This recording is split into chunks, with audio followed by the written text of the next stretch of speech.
Chapter 1. The Last Days of the Republic. With the exception of Britain, all the permanent conquests of Rome were made by the arms of the Republic, which, though sometimes vanquished in battle, were always victorious in war. But as Roman power increased, Roman virtue declined, and of all forms of government, the stability of the Republican depends most upon the integrity of the individual. The immortal Lincoln's definition of a republic is the best that can ever be given: a government of the people, by the people, and for the people. A republic is a government of the people. The people compose the government. The people are governed by the people, by themselves. They are governed by the people, for the people. They are governed by themselves, for themselves. Such a government is but self-government. Each citizen governs himself, by his own powers of self-restraint, and he does this for himself, for his own good, for his own best interests. In proportion as this conception is not fulfilled, in proportion as the people lose the power of governing themselves, in the same proportion the true idea of a republic will fail of realization.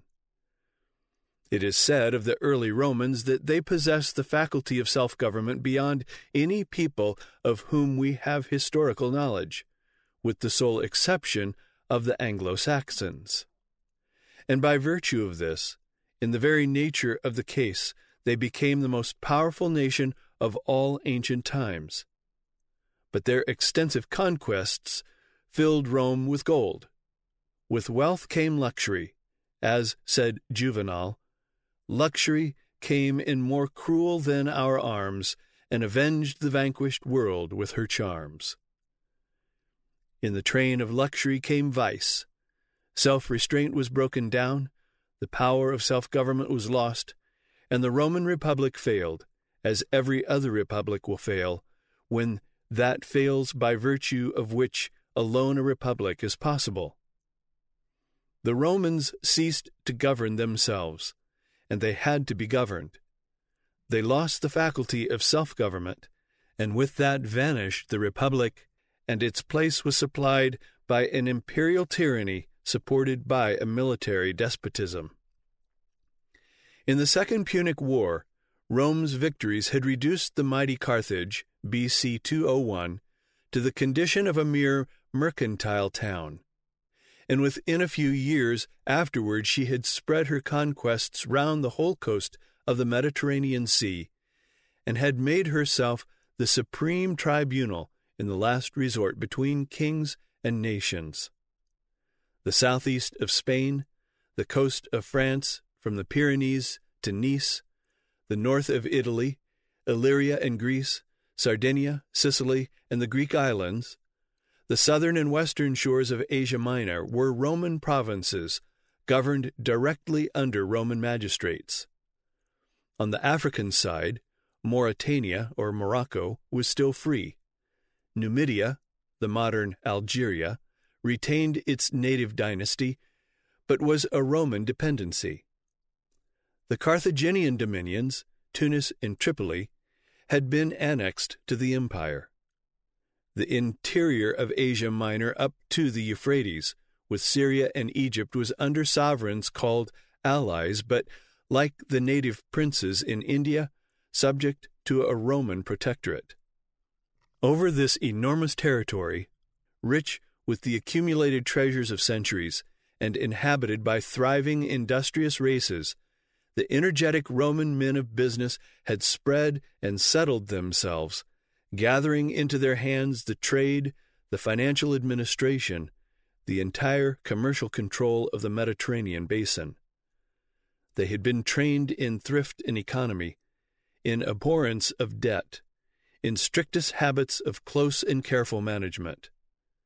Their frugal education, their early lessons in the value of money, good and excellent as those lessons were, led them, as a matter of course, to turn to account their extraordinary opportunities. Governors with their staffs, permanent officials, contractors for the revenue, negotiators, bill brokers, bankers, merchants, were scattered everywhere in thousands. Money poured in upon them in rolling streams of gold. The actual administrative powers of the government were held by the body of the senators, who held office for life. The Senate had control of the public treasury, and into its hands went not only the regular public revenue from all sources, but also the immense spoil of plundered cities and conquered provinces. With the Senate lay also the appointment, and from its own ranks too, of all the governors of provinces, and a governorship was the goal of wealth.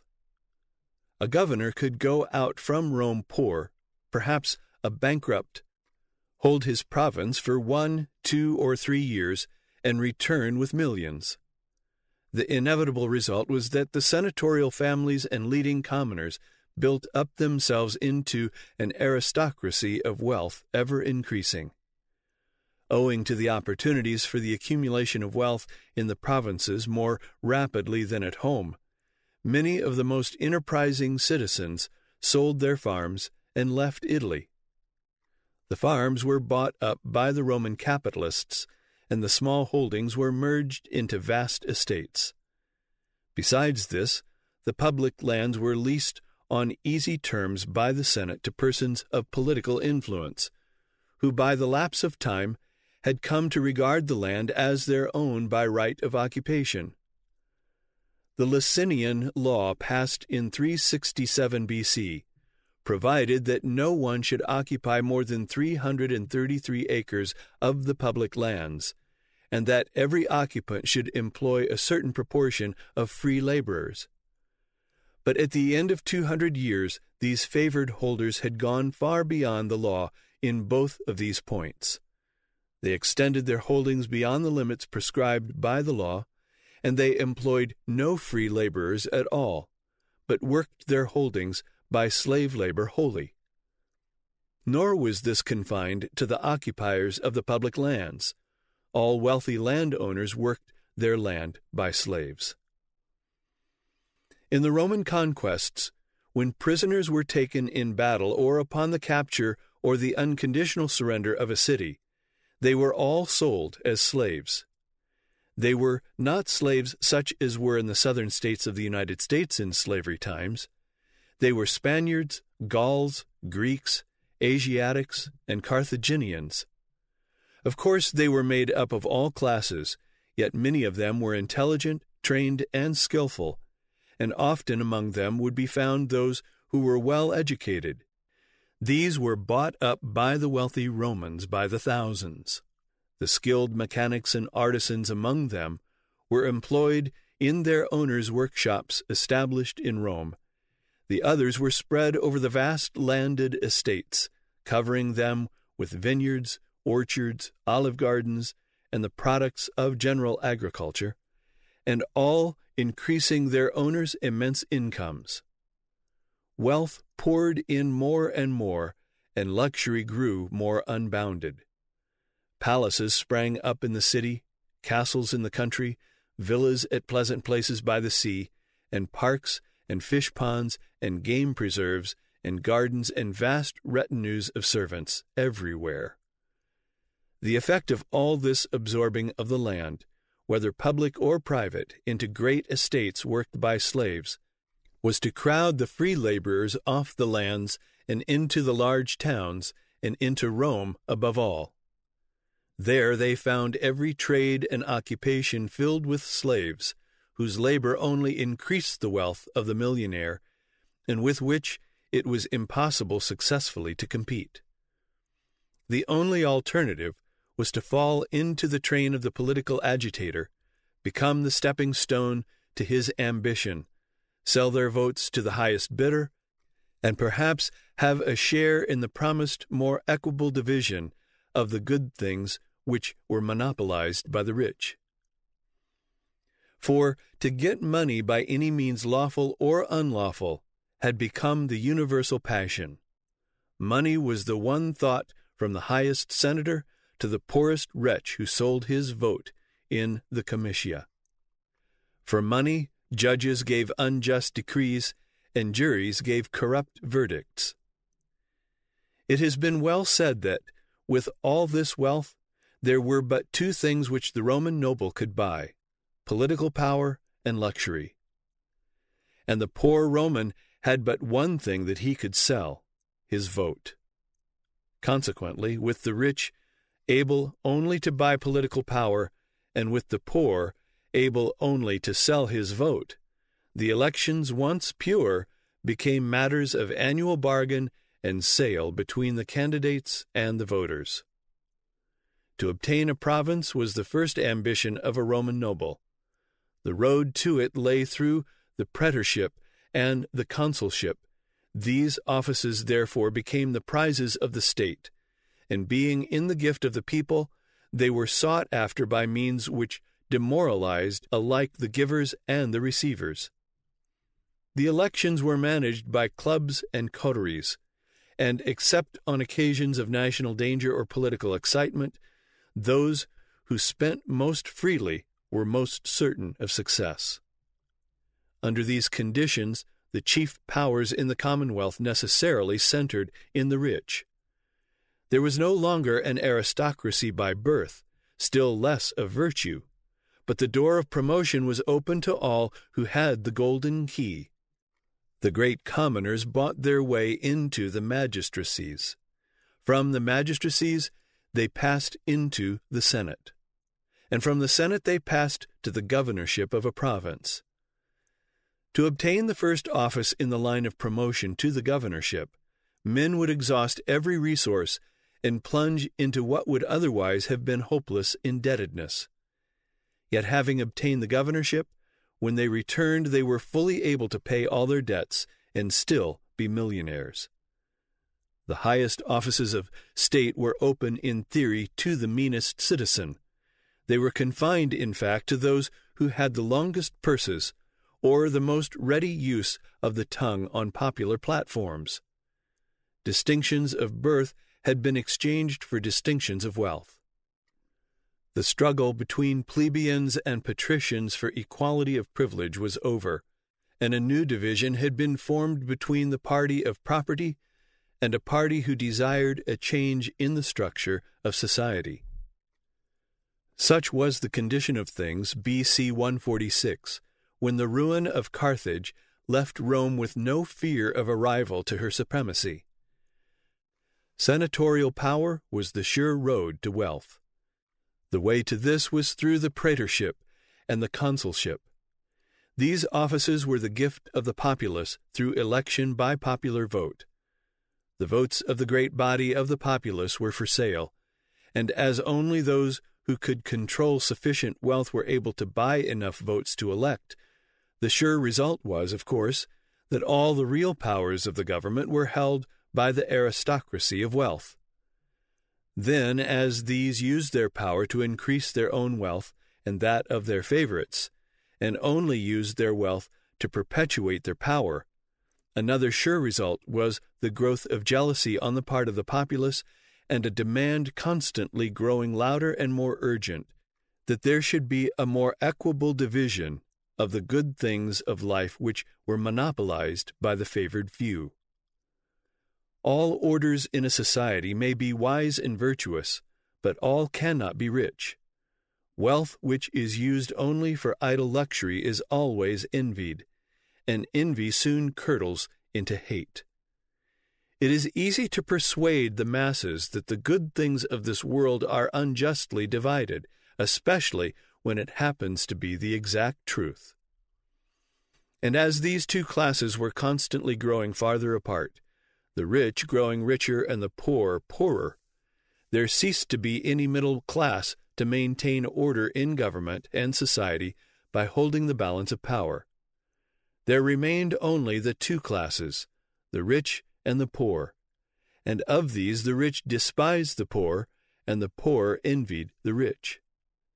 And there were always plenty of men to stir up the discontent of the masses, and present schemes for the reorganization of society and government. Some of these were well-meaning men who really had in view the good of their fellow men, but the far greater number were mere demagogues, ambitious schemers, who used the discontent of the populace only to lift themselves into the places of wealth and power which they envied others, and which, when they had secured, they used as selfishly and as oppressively as did any of those against whom they clamored. But whether they were well-meaning men or demagogues, in order to hold the populace against the persuasions and bribes of the wealthy, they were compelled to make promises and concessions which were only in the nature of larger bribes, and which in the end were as destructive of free government as the worst acts of the Senate itself. In the long contest between the people and the Senate, which ended in the establishment of an imperial form of government, the first decisive step was taken by Tiberius Gracchus, who was elected tribune of the people in the year 133 B.C.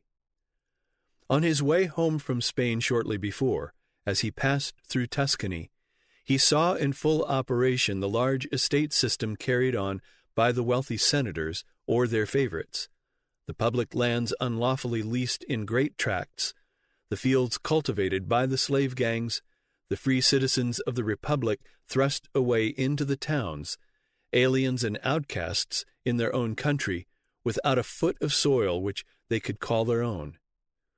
He at once determined that the public lands should be restored to the people, and as soon as he was elected tribune, he set to work to put his views into law. As the government was of the people, if the people were only united, they could carry any measure they pleased in spite of the Senate. As the senators and their wealthy favorites were the offenders, it was evident that if any such law should be secured, it would have to be wholly by the people's overriding the Senate, and to the people Tiberius Gracchus directly appealed. He declared that the public land belonged to the people, demanded that the monopolists should be removed, and that the public lands should be redistributed among the citizens of Rome. The monopolists argued that they had leased the land from the Senate and had made their investments on the faith that the law was no longer of force. Besides this, they declared that as they were then occupying the lands, and as the lands had been so occupied for ages before, with the sanction of the government, to call in question their titles now was to strike at the very foundations of society. Tiberius and his party replied only by pointing to the statute which stood unrepealed and showing that however long the present system had been worked, it was illegal and void from the beginning. Yet Tiberius did not presume to be arbitrary. He proposed to pay the holders for their improvements, but as for the public land itself, it belonged to the people, and to the people it should go. The majority of the citizens stood by Tiberius, but another of the tribunes, Octavius Caecina by name, himself having large interests in the land question, went over to the side of the Senate, and in the exercise of his constitutional right, forbade the taking of the vote. From the beginning, the functions of the tribunes were that they should be the defenders of the people and the guardians of the rights of the people against the encroachment of the consulate and the Senate. And now, when one of their own constitutional defenders deserted them and went over to the enemy, even though in doing it he exercised only his constitutional prerogative, this the people would not bear. It was to support an unlawful system that it was done. The people were all-powerful, and they determined to carry their measure, constitution or no constitution. Tiberius called upon them to declare Caecina deposed from the tribunate. They at once complied. Then they took the vote which Caecina had forbidden, and the land law of Tiberius Gracchus was secured. 3 commissioners were appointed to carry into effect the provisions of the law. But from whatever cause, the choosing of the commissioners was unfortunate. They were Tiberius himself, his younger brother, and his father-in-law.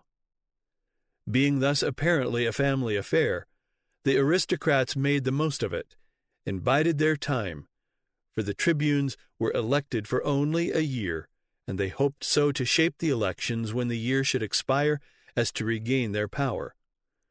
But when the year expired, Tiberius unconstitutionally presented himself for re-election, and the prospect was that he would secure it.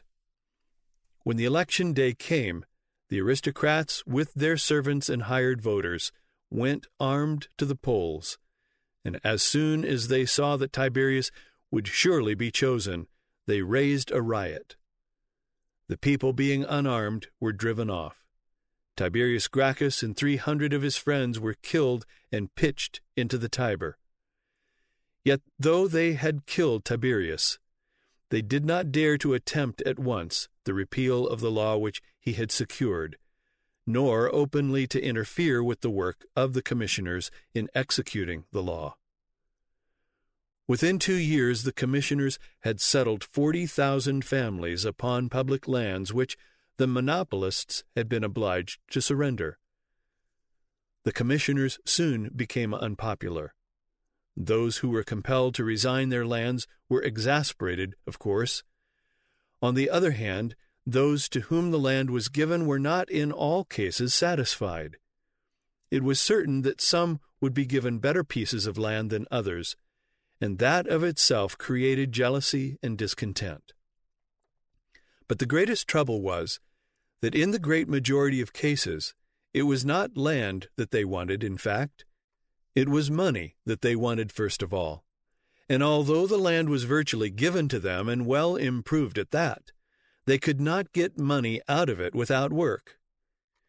It had to be personal work, too, because to hire slaves was against the very law by virtue of which they had received the land.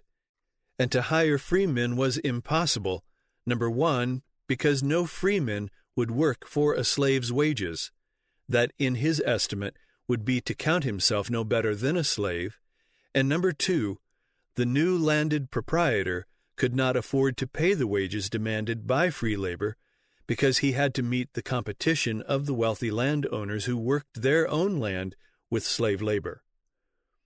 The only alternative was for the new landholders to work their land themselves and do the best they could at it. But as the money did not come as fast as they wished, and as what did come was only by hard work and economical living, many of them heartily wished themselves back amid the stir and bustle of the busy towns, working for daily wages, though the wages might be small.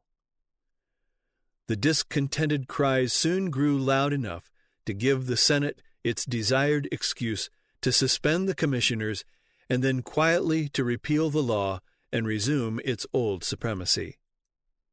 Just 9 years after the death of Tiberius Gracchus, his brother Caius was elected a tribune and took up the work in behalf of which Tiberius had lost his life. The Senate had been jealous of him for some time and attacked him with petty prosecutions and false accusations, and when he was elected tribune, the Senate knew that this meant no good to it. Caius revived the land law that had been secured by his brother 10 years before, but he did not stop there. He attacked the Senate itself. All important state cases, whether civil or criminal, were tried before a court composed of senators, about 60 or 70. This privilege also the senators had turned to their own profit by selling their verdicts. It was no secret that the average senatorial juryman was approachable with money. If not in the form of a direct bribe, there were many other ways in which a wealthy senator could make his influence felt. Governors could plunder their provinces, rob temples, sell their authority, and carry away everything they could lay hands on. Yet, although in the eyes of the law these were the gravest offenses, when they returned to Rome they could admit their fellow senators to a share in their stealings and rest perfectly secure. If the plundered provincials came up to Rome with charges against a governor, the charges had to be passed upon by a board of senators who had either been governors themselves or else were only waiting for the first chance to become governors, and a case had to be one of special hardship and notorious at that, before any notice would be taken of it in any effective way. The general course was only to show that the law was a mockery where the rich and influential were concerned. At this system of corruption, Caius Gracchus aimed a successful blow.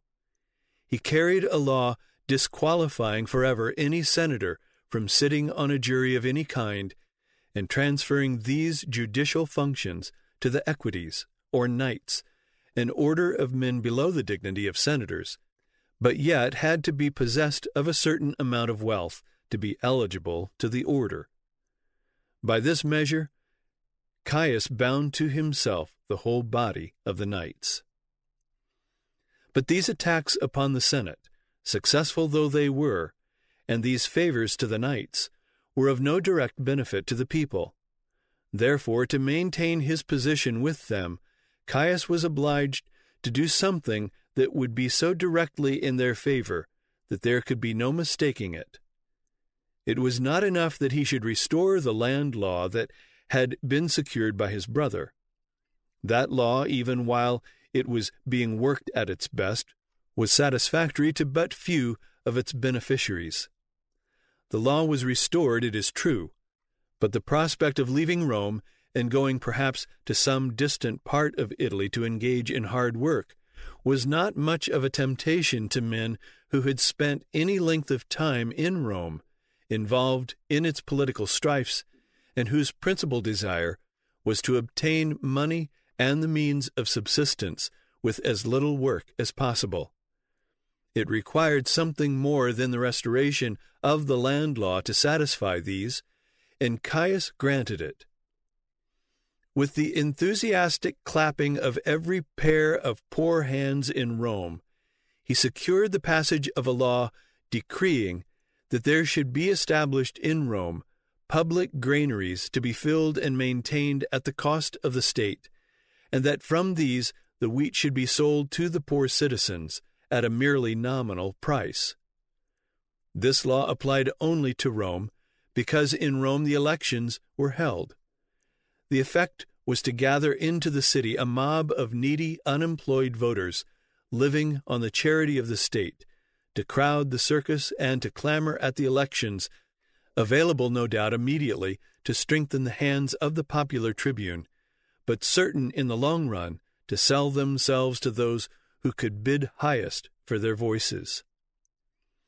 We have already seen that the only stock in trade of the poor citizen was his vote, and the effect of this law was greatly to increase the value of that commodity. Because as now he was virtually supported by the state, he became more nearly independent and could easily devote more time to political agitation and could demand larger returns for his influence and his vote. But Caius carried his law, and so bound to himself and greatly multiplied too the mass of voters in Rome, and having secured the support of both the knights and the populace, he carried all before him and was even re-elected to the tribunate, and could have been elected the third time, but he proposed a scheme that estranged the mob, and his power departed.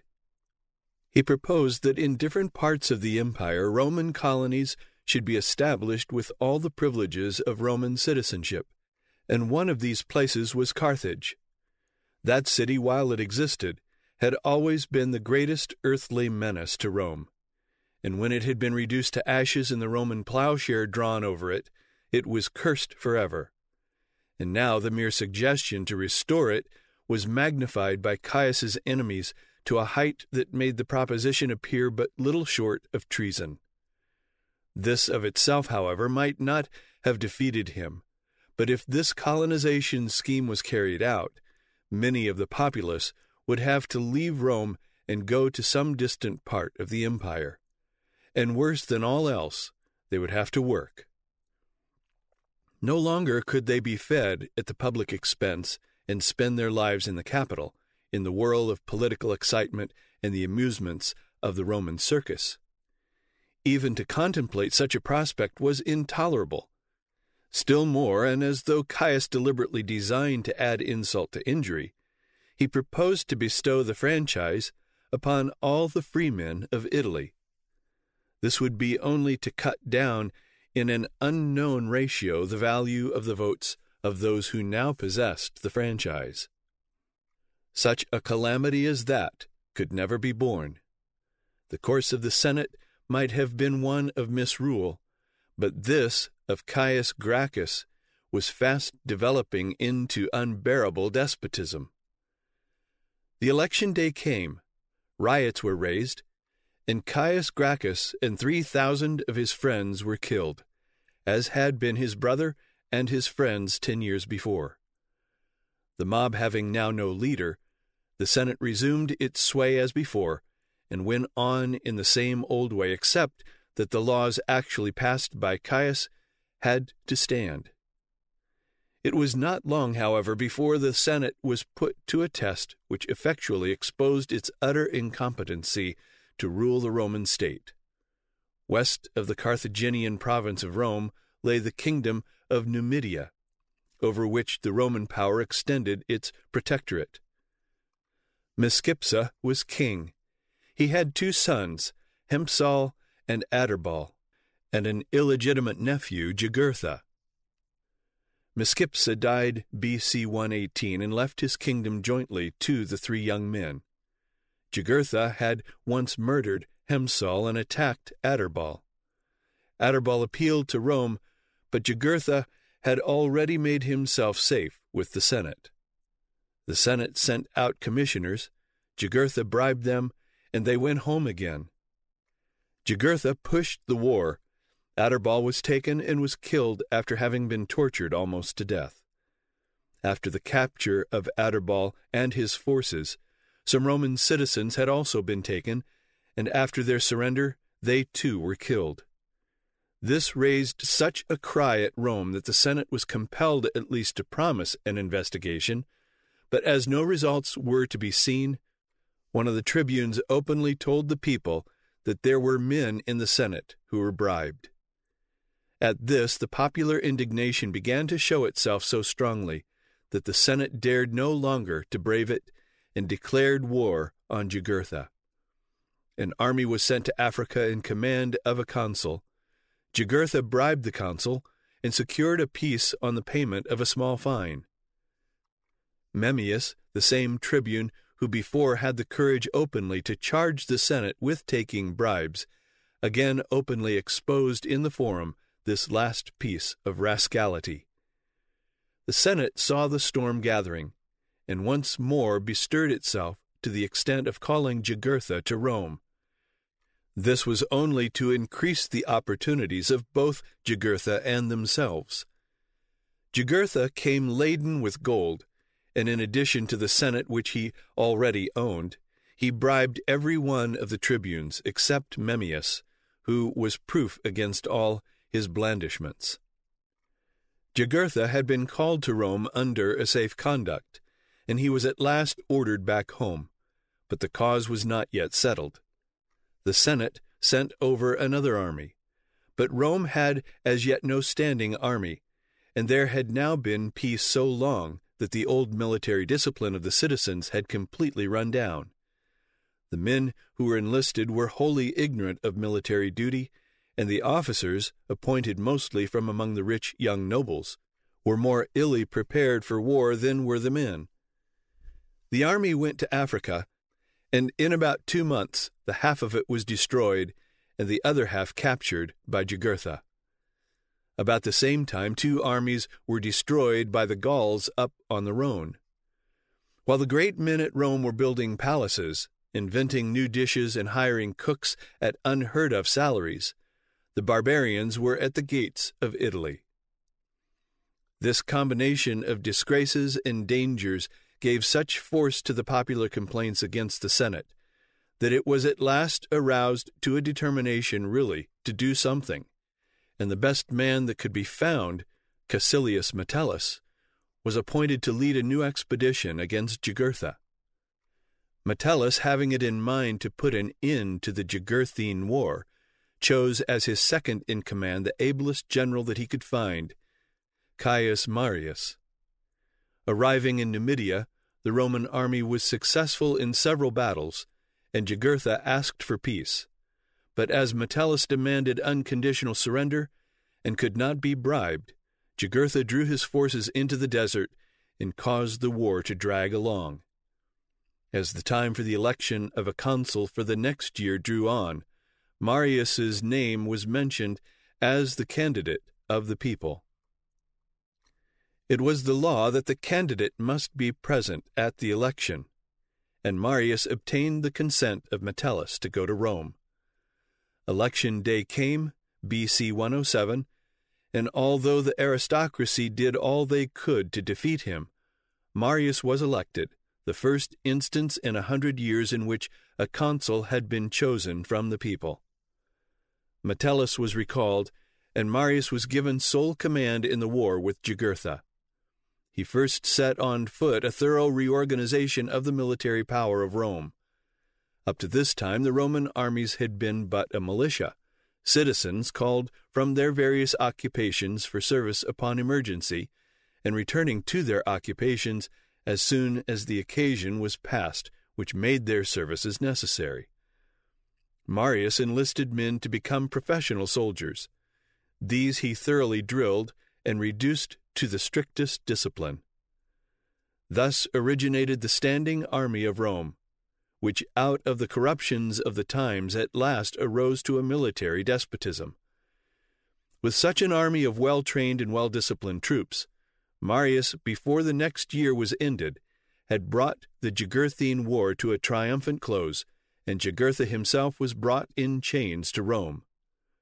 Marius had barely ended the trouble in Numidia, before all his skill and all the valor of his well-trained legions were urgently demanded to turn back the tide of barbarians, Cimbri and Teutons, which, in two mighty streams of hundreds of thousands each, was pouring into Italy.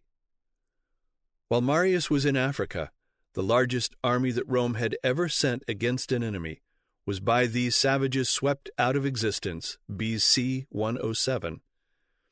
But although the generalship of Marius was now urgently needed, B.C. 104, his consulship had expired, and there was no precedent for electing the same person consul a second time. In times of imminent danger, it was in the province of the Senate to suspend the constitution, declare the state in danger, and appoint a dictator. But as Marius was the favorite of the populace, it was known by all that, should the Senate exercise its prerogative, it would never appoint him as the dictator, and it was also known by all that Marius was the only man who could save the state. Therefore the people took the power into their own hands again, and virtually suspended the constitution by electing Marius consul the second time, B.C. 104. The barbarians, however, did not come at once into Italy.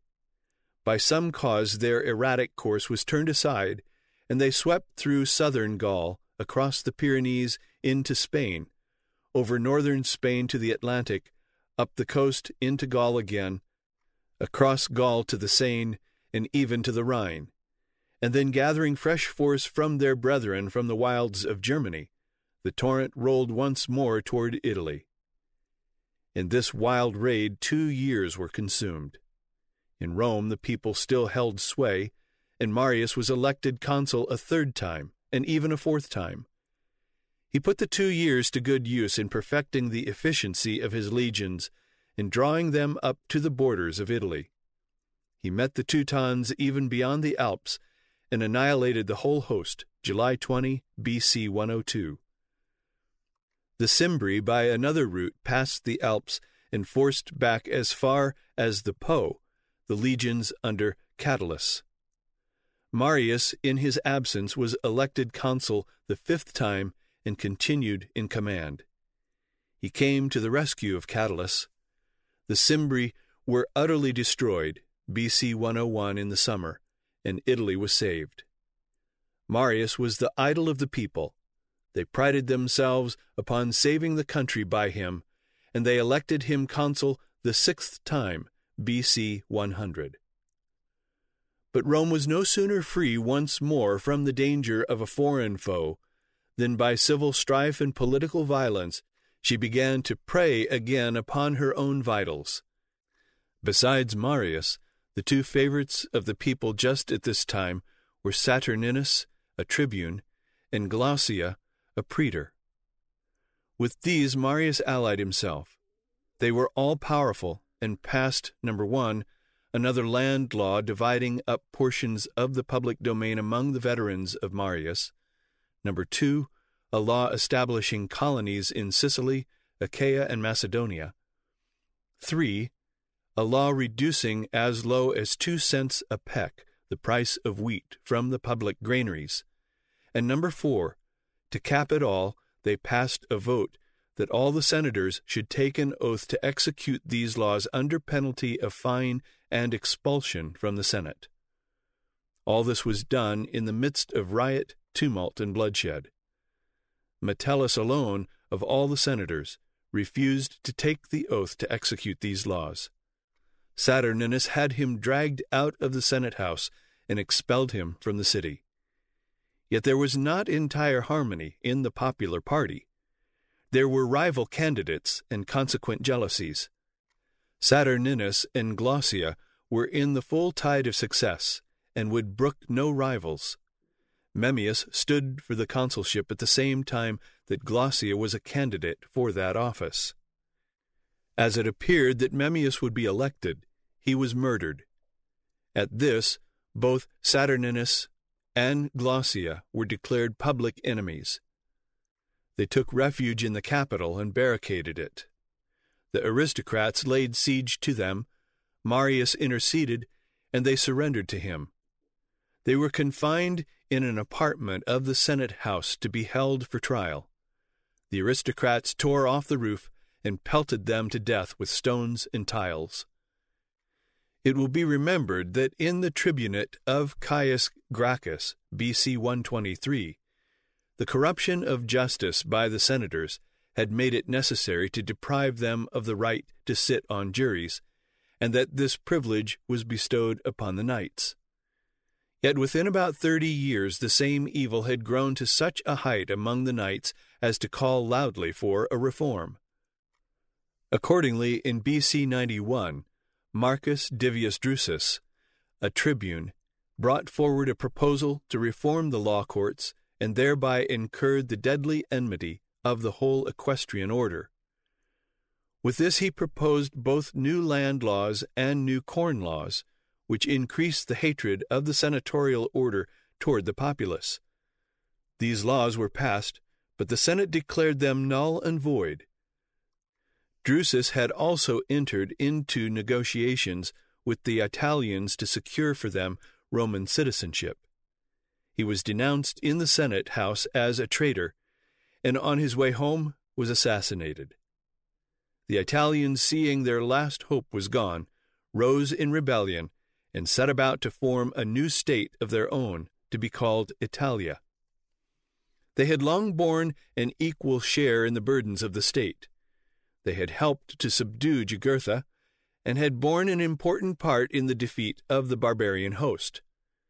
They were now determined that if they were to bear an equal share in the burdens of the state, they would have a voice too in the affairs of the state, and if they could not have it in the Roman state, they would have it in one of their own. Rome was determined not to allow this if she could avoid it. But in the war which followed, the first campaigns were disastrous to the Roman arms, and although some successes were afterwards gained, they were not decisive. She soon found her treasury empty and found disaffection springing up in districts that had not revolted. Drusus had been murdered in 91, the war for the franchise immediately followed, and Rome's dangers and distresses became so threatening that in the latter part of the year 90, a law was passed granting the franchise to all the Italian communities which should within 60 days hand in their names to the praetor in Rome, and a third law was passed shortly afterward empowering the Roman magistrates in the field to bestow the franchise upon all who would receive it. In this way, the forces of the insurgents were so weakened that the war was soon closed. The close of war in the field was only the signal for the renewal of strife in the political arena of the city. All the old quarrels were renewed with increased bitterness, and the lately enfranchised Italians were a new element in the strife. Their voting power was incorporated with that of tribes already existing, which was only to rob them of a large share of the value of their votes. This made them discontented from the very beginning. Added to all the bitterness of factions and the rivalries of all classes who had any political power at all, there was now widespread distress and ruin that affected all classes. And besides all this, Mithridates, king of Pontus, taking advantage of the social war in Italy, had set out to reduce all the East in subjection to himself. The Roman governors had made such a tyrannical use of their power that all the provinces of the East were ready to revolt at the first fair opportunity that offered. The fleets of Mithridates, coming out over the Black Sea, poured through the Hellespont and the Dardanelles into the Grecian archipelago. All the islands in the provinces of Ionia, Caria, and Lydia, taking advantage of this, rose at once in determined revolt and put to death many thousands of the Roman residents. Not only the governors, but the merchants, the bankers, and the farmers of the taxes, with their families, were promiscuously murdered. Mithridates himself, with a powerful army, followed close upon the success of his fleet, crossed the Bosphorus, and penetrated into Greece, which received him as a deliverer. All this compelled Rome to declare war upon Mithridates, but this was only to deepen her own local contests, because there was bitter rivalry and contention as to who should command the armies to be sent against Mithridates. Marius was still a great favorite, but there was now a strong rival to his popularity in the person of Lucius Cornelius Sulla. Sulla had been one of Marius's best assistants in putting an end to the Jugurthine War, and also in defeating the Teutons and the Cimbri. He made himself the favorite of the soldiers by allowing them to indulge in plundering and in all kinds of license. Before the social war, he had already made one journey into the east with an army, had defeated one of the generals of Mithridates, had restored for a time order in the eastern provinces, and had received an embassy from the Parthians, which was sent to solicit an alliance with Rome BC 92. He returned to Rome in 91, and both he and Marius were given command in the war with the Italians. Sulla's success was more marked than that of Marius, and there were not those lacking who would stir up jealousy between the two commanders by claiming that Marius's successes against Jugurtha and the barbarians was more owing to the abilities of Sulla than to his own. Sulla was one of the aristocracy, a patrician of the purest blood, but he had made an immense bid for the favor of the populace by exhibiting in the arena 100 African lions. Everybody in Rome, and for that matter in all Italy, knew that the contest for the command of the troops in the Mithridatic War lay between Marius and Sulla, and everyone knew that the contest stood, Sulla and the senatorial party against Marius and the people. The contest deepened, and it was more and more evident that, in the existing state of things, it could not be decided without a crisis. A tribune, Sulpicius Rufus, proposed for adoption a series of laws. 1, that Marius should be given command in the Mithridatic War. 2, that more power should be given to the newly made citizens and more value to their votes by increasing the number of tribes and distributing the new citizens through all the tribes. 3, that any senator who was in debt more than 2,000 denarii, about $300, should lose his seat. And 4, that those who had been banished on suspicion of having encouraged the Italian revolt should be recalled. These proposals only made the confusion of parties worse confounded. The proposal to give Marius the command pleased the great majority of the people, that in favor of the new citizens secured the influence of all these, but the proposal to increase the power of their votes was bitterly opposed by the old voters, because it would lessen the value of their own votes. The proposal to unseat such of the senators as should come within the provisions of the law was only to raise the whole Senate to war by attempting to curtail its power, and again the proposal in favor of Marius only aroused both the Senate and Sulla to the most determined opposition. But through it all it soon became evident that Rufus would carry his whole scheme. The consuls, Sulla was one of them, to prevent the legislation, proclaimed the day a public holiday. Rufus armed his party and drove the consuls from the forum, compelled them to withdraw the proclamation of a holiday, and carried his laws. But Sulla put himself at the head of his soldiers and marched them into the city, and for the first time a Roman consul entered the city of Rome at the head of the legions of the Republic. There was resistance, but it was utterly vain. Marius escaped to Africa, Rufus was taken and killed, and 12 others of the popular leaders put to death without a trial. Sulla, at the head of his troops and supported by the Senate, settled affairs to suit himself, and with his legions departed for the east in the beginning of the year 87 B.C. Sulla was no sooner well out of Italy than one of the consuls, Cinna, put himself at the head of the people and proposed to carry out the laws of Rufus.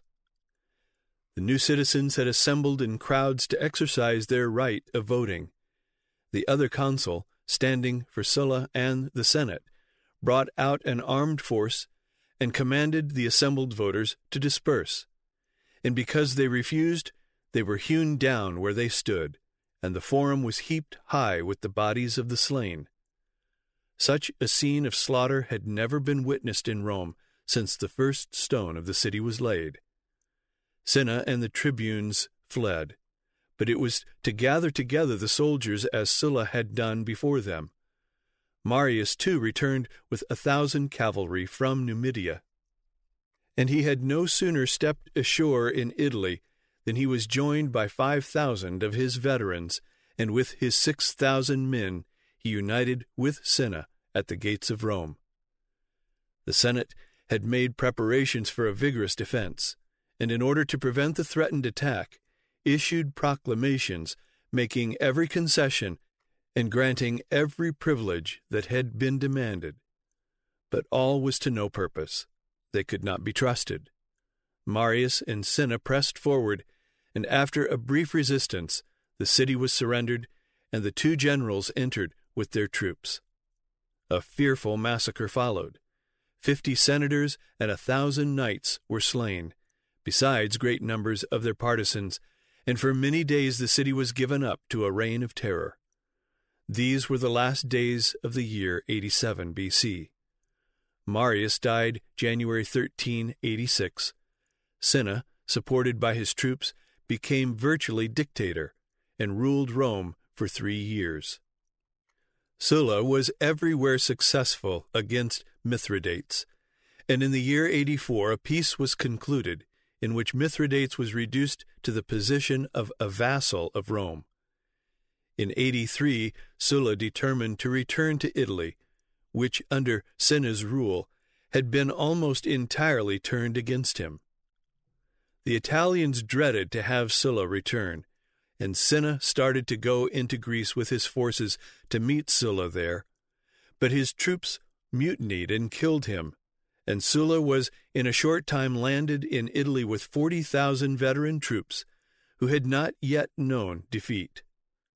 Sulla was joined by Pompey with a legion which he had raised. The defeat of Cinna had dissolved the unity of the parties in Italy, yet it took Sulla about a year to bring all the country into subjection. As soon as he had made his position secure, he entered upon a course of continuous and systematic murder of all who had in any way given support to Cinna or Marius. He had the Senate to appoint him dictator, which made him master of everything and everybody in Italy. He at once outlawed every magistrate, every public servant of any kind, civil or municipal, who had held office under the rule of Cinna. Lists were drawn for him of the persons of wealth and consequence all over Italy who belonged to the liberal party. He selected agents whom he could trust, or supposed he could trust, to enter the names for each district. He selected, for instance, Appianicus of Larino, who inscribed individuals whom he had already murdered, and their relations whose prosecution he feared. It mattered little to Sulla who were included, if none escaped who were really dangerous to him, and an order was issued for the slaughter of the entire number, the confiscation of their property, and the division of it between the informers and Sulla's friends and soldiers. Private interest was thus called in to assist political animosity, and to stimulate the zeal for assassination. A monetary reward was offered for the head of any person whose name was in the schedule. 4,700 persons fell in the prescription of Sulla, all men of education and fortune. The real crime of many of them was the possession of an estate or a wife which a relative or a neighbor coveted. The crime alleged against all was the opinion that the people of Rome and Italy had rights which deserved consideration as well as the senators and nobles. The liberal party was extinguished in their own blood. Their estates were partitioned into 120,000 allotments, which were distributed among Sulla's friends or soldiers or freedmen. The land reform of Gracchi was mockingly adopted to create a permanent aristocratic garrison. There were no trials, there were no pardons. Common report or private information was at once indictment and evidence, and accusation was in itself condemnation. Reform was popular, and Sulla must needs be a reformer. But his was a reformation which aimed to make the Senate both supreme and absolute. He had already, while consul in 88, crippled the power of both the tribunes and the people by passing a law that no proposal should be made to the assembly without the sanction of the Senate. And now the value of the office of tribune was lowered by the provision that anyone who should become a tribune should never afterward be chosen to any other office. In another form, also, he lessened the power of the people. He enacted a law that no man should be elected consul who was not 43 years old, and who had not already been a praetor or a quaestor, and that no one should be made consul a second time within 10 years. He also took entirely away from the knights the right of sitting as the court of justice, and restored to the Senate this privilege. As in the matter of the election of tribunes and consuls, he had so far deprived the people of the exercise of their power, he now went farther, and enacted a law that the assembly of the people should not even be called together without the Senate's sanction. But the heaviest stroke of all that he made against the populace was to abolish entirely the grants of grain and to shut up the public granaries. Thus the power of the Senate was made absolute, and to render it secure, 10,000 slaves were enfranchised and formed into a senatorial guard. But in the existing order of things, it was impossible that such power could be respected, or that it could long be exercised. The only means by which Sulla was enabled to create such a power at all was the army which was so entirely devoted to himself. From this time forth, in the very nature of things, it became more and more certain that the army would be the real source of power, that whosoever should have the support of the strongest body of troops would possess the power, and that just as soon as that power should be turned against the Senate instead of for it, all this system which had been so carefully built up would be scarcely more tangible than the stuff that dreams are made of. Sulla himself had set the example in 88, It had been readily followed by Cinna in 87. It was repeated here by Sulla in 81, and he himself saw in Pompey a readiness to follow it this same year.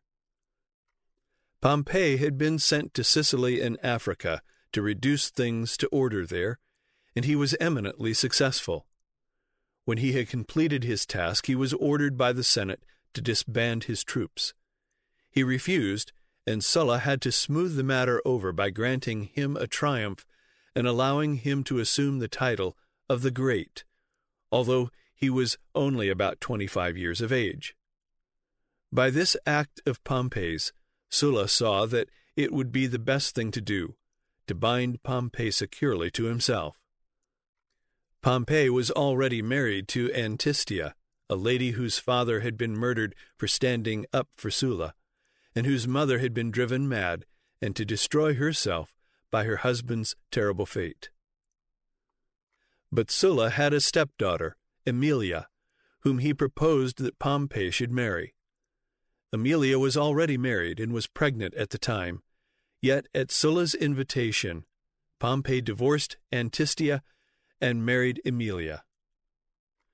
There was just then another youth in Rome whom it was to Sulla's interest to gain also, and he proposed to secure his allegiance in much the same way that he had gained Pompey's.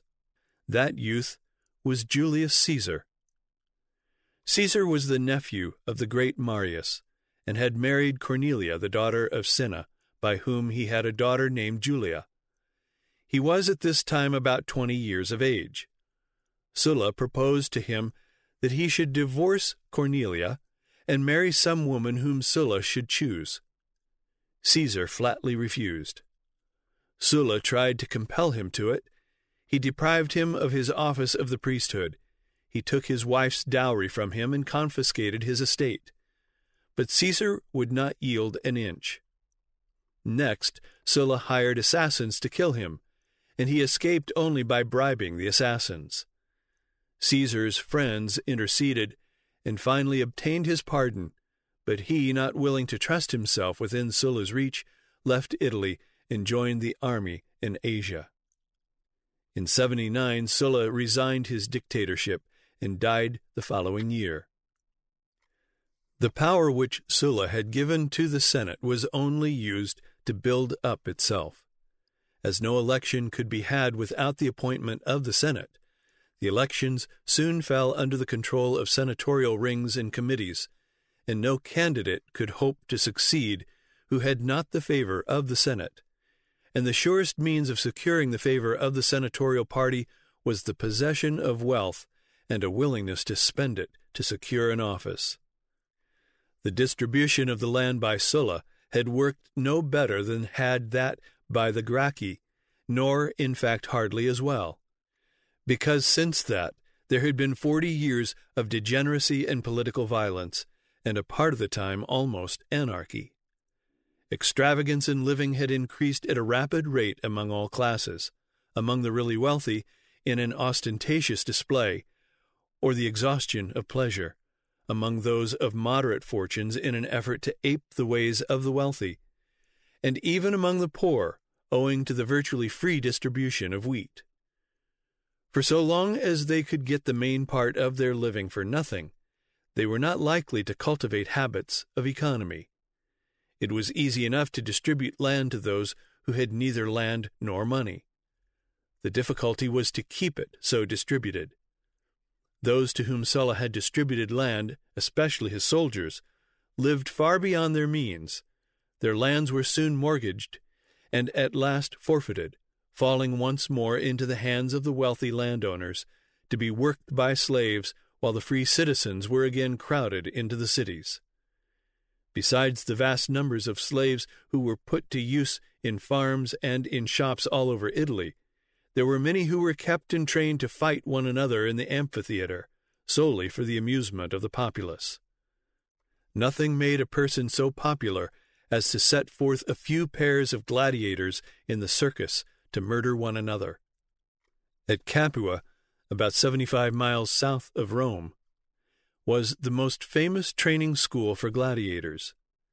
In the year 73 B.C., 200 of these gladiators, led by Spartacus, broke away from their stables in Capua, and were soon joined by escaped slaves from all the surrounding country, in such numbers that in a little while Spartacus found himself at the head of 70,000 men, ready for any sort of desperate action.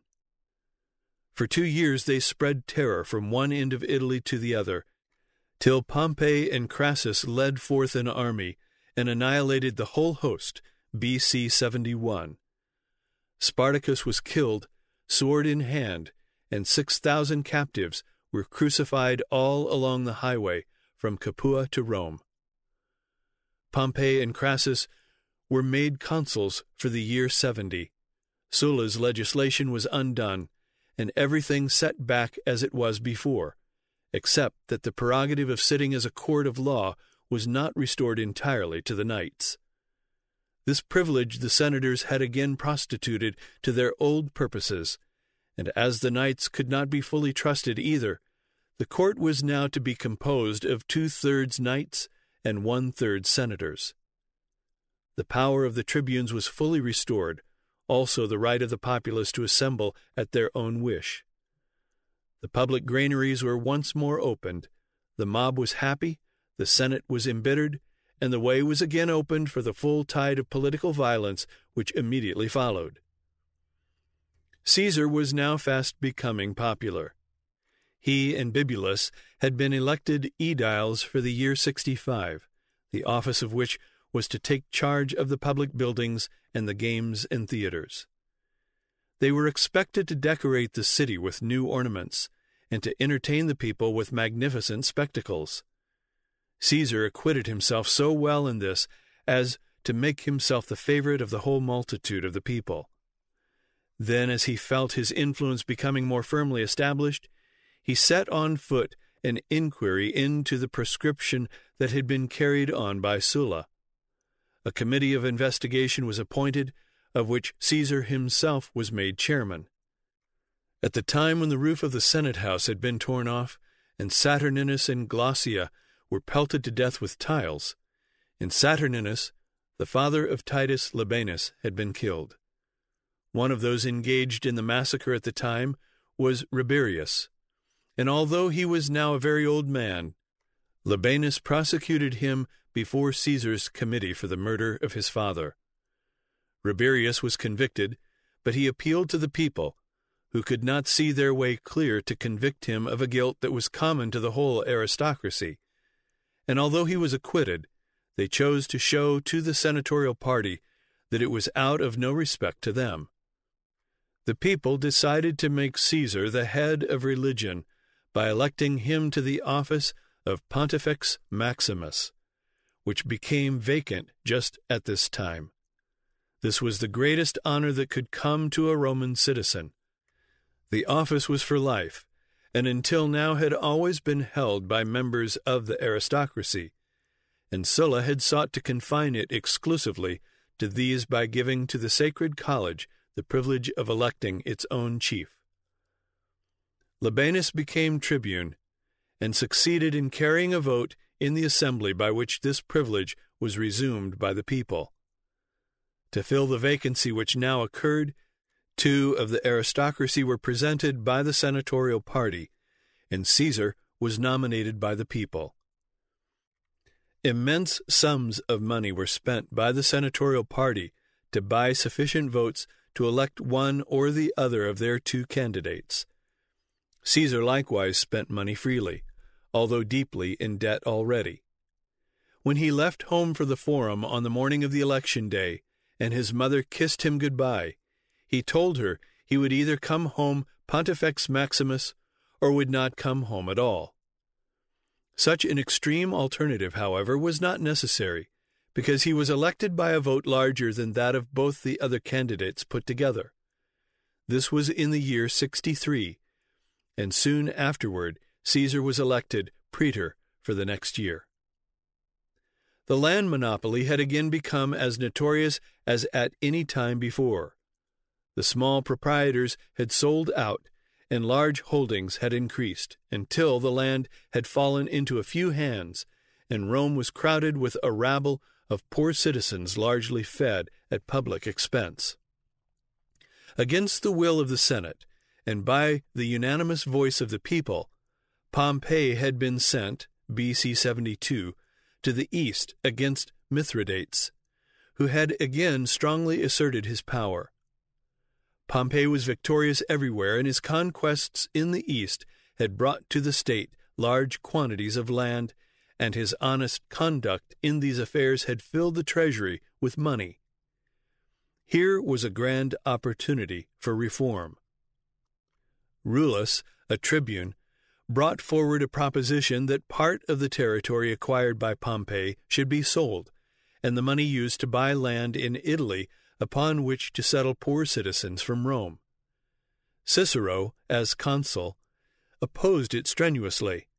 He railed on Rullus with all the bitterness his abusive tongue could utter.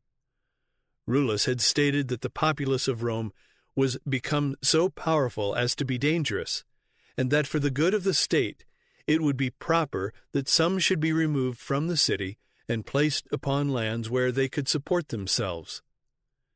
This was all true, as Cicero well knew, yet he hesitated not a moment to curry favor with these by setting it before them in as objectionable a light as possible in order to defeat the aim of Rullus.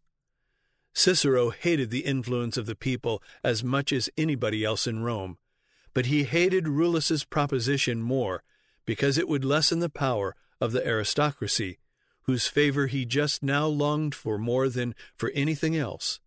He therefore pretended to be the friend of the people and to be defending them against the ulterior scheme of Rullus. He succeeded. Rullus's bill was defeated, and his plan came to nothing. And had his plan even succeeded, it would likewise have come to nothing, because now the cry had become popular and was becoming more and more imperative: bread for nothing, and games forever.